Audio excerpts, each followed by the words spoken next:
คำเตือนทุกคนจะตกยุคนักค้นคว้า AI ระดับโลกดรโรมันยัมโพสกี้ผู้เทศเวียกด้านความปลอดภัยของ AI มาหลายกว่า15 ปีได้เตือนแล้วว่าปี 2027 AGI หรือปัญญาประดิษฐ์ทั่วไป Artificial General Intelligence จะมาถึงแท้ๆ AGI แม่น AI ที่ฉลาดกว่าคนเฮาในทุกด้านบ่แม่นแค่ลิ้นมักฮุกเก่งหรือแปลภาษาได้แต่มันจะคิดวิเคราะห์และแก้ไขปัญหาได้ดีกว่าพวกเฮาในทุกๆเรื่องมันจะเข้ามาแทนเวียกงานที่ต้องใช้ความคิดของพวกเฮาทั้งหมดลองคิดเบิง 1. นักบัญชี AI สามารถสรุปข้อมูลด้านบัญชีและการลงทุนได้ไว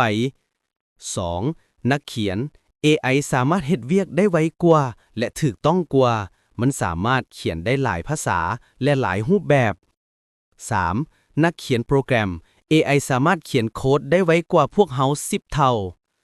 4. นักกฎหมาย AI สามารถอ่านเอกสารหลายพันหน้าและสามารถสรุปคดีความได้ภายในบ่เท่าใดวินาที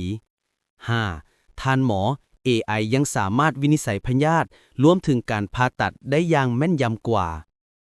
แต่ยังบ่หมดเท่านั้นปี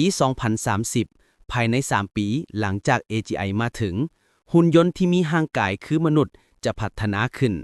มันจะมีมือที่คล่องแคล่วขาที่ย่างได้ดีและมีความแข็งแรงกว่าคนเฮาเมื่อนั้นเวียกงานที่ใช้แรงกายก็จะถูกแทนที่ทั้งหมด 1. คนขับรถหุ่นยนต์สามารถขับขี่ได้อย่างปลอดภัยกว่า 2. กรรมกรก่อสร้างหุ่นยนต์สามารถเฮ็ดเวียกได้24 ชั่วโมงโดยบ่ฮู้อิดเมื่อย 3. พนักงานร้านอาหารหุ่นยนต์จะจื้อรายการสั่งได้อย่างถูกต้องบ่มีผิดพลาดแม้แต่เวียกงานบริการและเวียกงานเบิ่งแยงหุ่นยนต์ก็สามารถเฮ็ดได้ดรยัมโพสกี้คาดคะเนว่า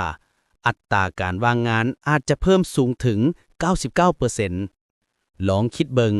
จาก100 คนอาจจะมีเพียงคนเดียวที่มีเวียกเฮ็ดงานทำนี่บ่แม่นเรื่องไกลตัวแต่เป็นเรื่องที่จะเกิดขึ้นภายในบ่ฮอด10 ปีข้างหน้านี้ปัญหาใหญ่ที่สุดแม่น AI พัฒนาแบบก้าวกระโดดหมายถึงความไวที่เพิ่มขึ้นเป็นเท่าตัว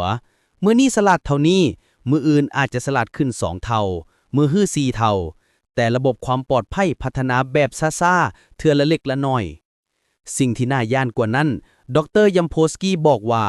บ่มีไผในโลกนี้ฮู้แท้ๆว่าจะเฮ็ดแนวใดให้ AI ปลอดภัย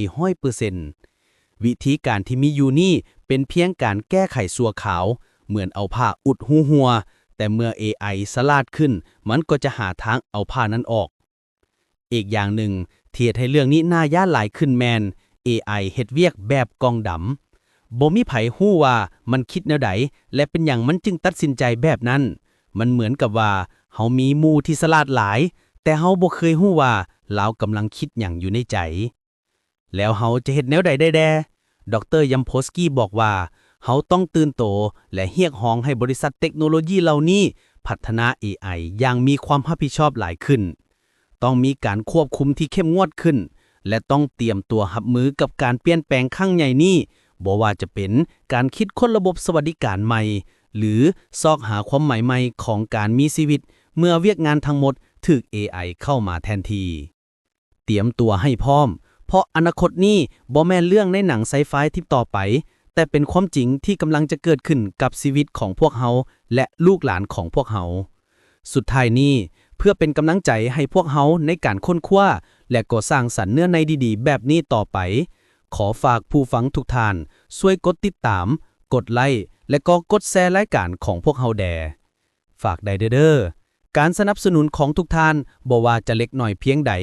ก็มีความหมายและเป็นพลังใจให้พวกเขาเฮ็ดเวียกต่อไปได้อย่างดีเลิศสำหรับมื้อนี้ข้าพเจ้าต้องลาไปก่อนแล้วพบกันใหม่ในการเว้าล้มเจาะลึกครั้งหน้าสบายดี